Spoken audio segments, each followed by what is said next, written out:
Picture this, you're back home after a trip to the doctor's office where you got some life-changing news.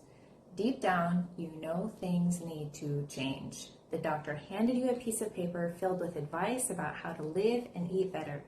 As you stand in your kitchen, those papers sit on the table, looking back at you. You know they have the secrets to a better you, but they also make you feel overwhelmed.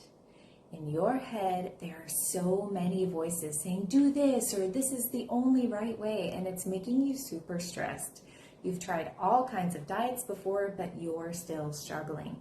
The doctor is just giving you the basic advice that you already know, the simple stuff. So why aren't you doing it? And that's where I come in. Hi, I'm Bex, and I help women who are tired of diet culture sort through all of the noise. I help them take charge of their eating habits and make them work for them for a lifetime. My Healthy Habit Hacks program uses science to help you change and customize your eating habits one step at a time. Ultimately, my goal is to help women find peace in their minds, which will lead to peace with their bodies and food. This will free up their energy for their own dreams and passions. We live in a world where we have so much information. Every day we get hit with lots of knowledge from AI, Google, and social media. It takes a lot of time and brain power to figure out what's useful for you. There's a saying called Occam's razor, which states the simplest solution is usually the best one. I really believe this is true when it comes to managing your eating habits. But why is it so hard to put what you most probably know into action, especially when it comes to food? To understand this, it's helpful to look at it through the lens of behavior change. This lens is helpful for a few reasons. 1, it's evidence and research-based. 2, it's logical. And 3, which is probably most impactful for you as you unpack this information, is that it's based on the premise that you are not the problem. The problem is in the design, not in you. And starting from a base of self-kindness and grace while undergoing change is an incredibly strong one. So, from the behavior design lens, you first need to want to change in some way. You don't need a huge desire, but if you're in a season where you're motivated to make a change, that's a great place to start. Second, can you make the change? In my experience, this is where many people struggle. Think of a chain with links. So this is what we call the ability chain. If any of these links are too weak, you won't be able to do what you want. A chain with weak links can't hold a drawbridge up, right? It would be easier for all of the orcs to get into the city. Lord of the Rings, anyone? These links depend on various things like how hard it is to do mentally or your environment, what's happening around you. When your brain is flooded with a ton of information, it gets tired. It often either gives up or grabs onto something that promises quick results, like a strict diet. Now, a regimen might promise a quicker outcome, but what is the end result? If you watched the previous video, think back to the dog training analogy.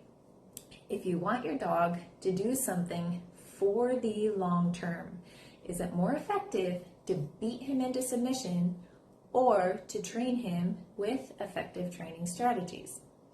You know the answer to that. If you are a horrible person and decide to beat him into submission, what are the responses your dog could have?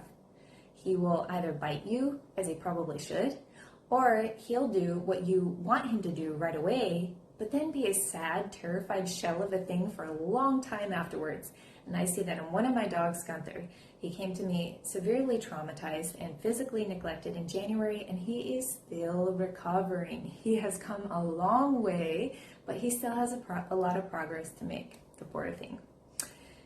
Ladies, I have been on both sides. I have resisted, and I have driven myself past what is healthy. I understand the frustration, and I understand the struggle. You are not alone. Now, what about a dog that is trained using the right tactics, the right strategies, and by working with his nature and not against it? That's a totally different dog, right? So all of this to say, no, I am not calling you a dog. but I use the analogy of a dog and the dog trainer to help me understand and explain effective behavior change when it relates to the conversation in your mind. That struggle you experience with food and your body is often a result of the conversation that's happening between two parts of your brain. The part of you that wants it now, and the part of you that understands the consequences of the behavior later. When it comes to figuring out if you can do something, your surroundings matter a lot too. You won't eat an apple if you don't have one around, right? Your friends and family can also support or obstruct your ability to change. And the stuff you see on social media can confuse the heck out of you more than help you, providing more and perhaps conflicting information. So it's no wonder that you feel overwhelmed and confused when you try to make changes. You might want to, but so many things can stand in your way. And if you keep trying different options without properly navigating those barriers, you keep running into them and fall back on your bum. This makes you doubt yourself and your motivation starts shrinking. You just won't want to do it anymore.